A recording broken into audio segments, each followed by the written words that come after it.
Assalamualaikum warahmatullahi wabarakatuh. Bertemu lagi bersama Bumia di pembelajaran Bahasa Indonesia.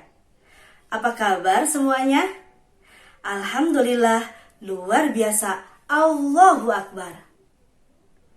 Sebelum pembelajaran ini dimulai, kita berdoa dulu yuk. Berdoa dimulai.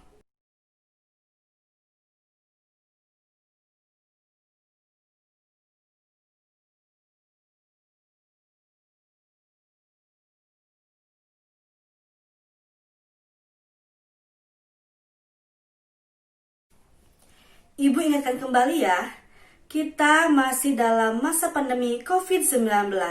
Sebaiknya kita tetap di rumah ya. Jika keluar rumah, kalian harus memakai masker. Jangan lupa sering cuci tangan dengan sabun. Di pertemuan kali ini, kita akan belajar mengidentifikasi surat pribadi dan surat dinas. Ada yang tahu perbedaan surat pribadi dan surat dinas? Bagus. Yuk kita bahas sama-sama apa sih perbedaan surat pribadi dan surat dinas. Mari kita simak penjelasannya. Surat merupakan suatu sarana komunikasi tertulis untuk menyampaikan informasi, pernyataan, atau pesan kepada pihak lain yang mempunyai keperluan kegiatan dengan bentuk tertentu. Dengan demikian, surat mengandung informasi, pernyataan, atau pesan yang diharapkan tersampaikan kepada yang dituju oleh penulis surat. Mari kita bahas surat pribadi.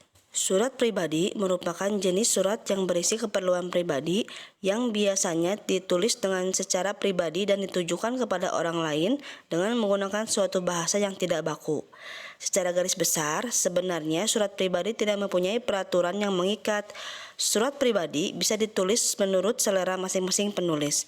Meskipun begitu, dalam etika dan penggunaan bahasa yang sopan, tentu saja harus tetap diperhatikan sesuai latar belakang dan kepada siapa surat itu akan ditujukan.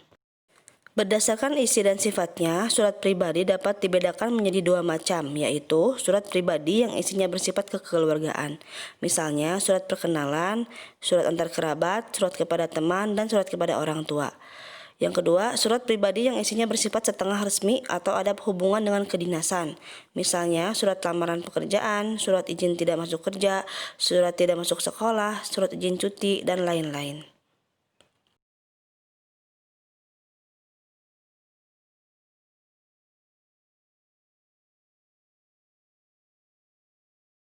Surat pribadi mempunyai ciri-ciri, yaitu sebagai berikut. 1. Tidak mempunyai kop surat, tidak mempunyai nomor surat, salam pembuka maupun penutup sangat beragam dan lebih bersifat santai atau non-formal. Selanjutnya, dalam penggunaan bahasa bebas atau tidak baku sesuai keinginan si penulis. Dan yang terakhir, format surat bebas.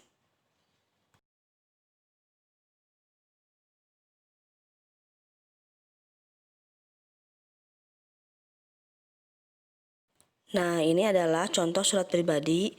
Bisa kalian pause dulu untuk membaca dan diamati strukturnya.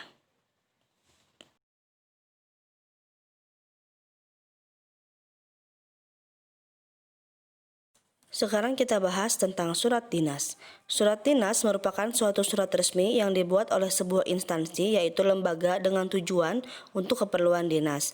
Atau definisi surat dinas yaitu surat yang berisikan permasalahan kedinasan, dan biasanya surat ini dibuat oleh instansi atau lembaga. Dinas isinya ditujukan untuk keperluan kedinasan, baik itu pemerintah atau swasta. Karena fungsi kedinasan tidak hanya berlaku di pemerintahan, akan tetapi berlaku juga di instansi atau lembaga swasta. Biasanya isinya berupa urusan seperti penyampaian pengumuman, pemberian surat izin, pemberian tugas, dan lain-lain. Oleh karena itu, jika terdapat surat yang dikirimkan dari suatu pihak ke pihak lain yang isinya berhubungan dengan kepentingan tugas ataupun kegiatan dinas suatu instansi, maka surat itu disebut surat resmi. Kenapa disebut surat resmi? Karena penulisan dalam surat dinas ditulis dengan format dan memakai bahasa yang resmi.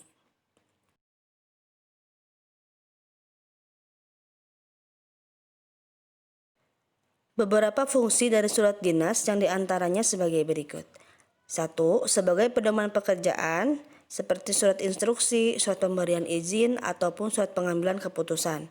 Kedua, sebagai alat pengingat karena surat ini dapat dijadikan arsip bagi instansi.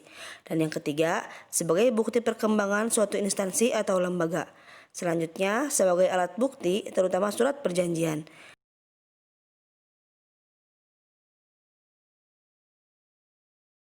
Ciri-ciri surat dinas yang pertama adalah format dari surat harus teratur sesuai dengan format surat dinas. Yang kedua, isi dari surat tidak terlalu panjang, harus langsung pada inti yang ingin disampaikan. Surat dinas harus menggunakan bahasa yang resmi dan sopan, dan harus menggambarkan citra dari instansi atau lembaga yang membuatnya. Nah, ini adalah contoh surat dinas, bisa kalian pause dulu untuk membacanya dan amati strukturnya.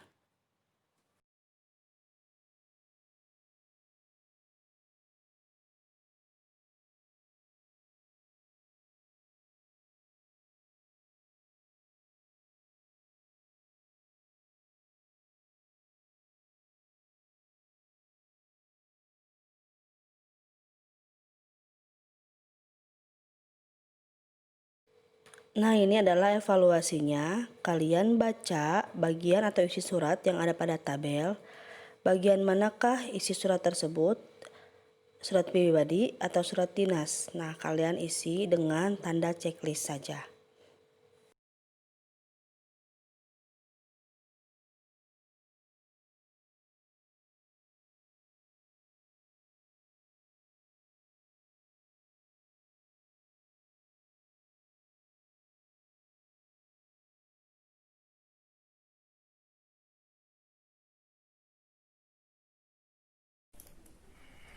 Alhamdulillah, pembelajaran hari ini sudah selesai.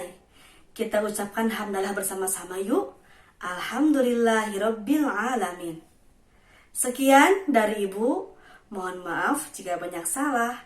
Wallahu a'lam bishawab. Wassalamualaikum warahmatullahi wabarakatuh.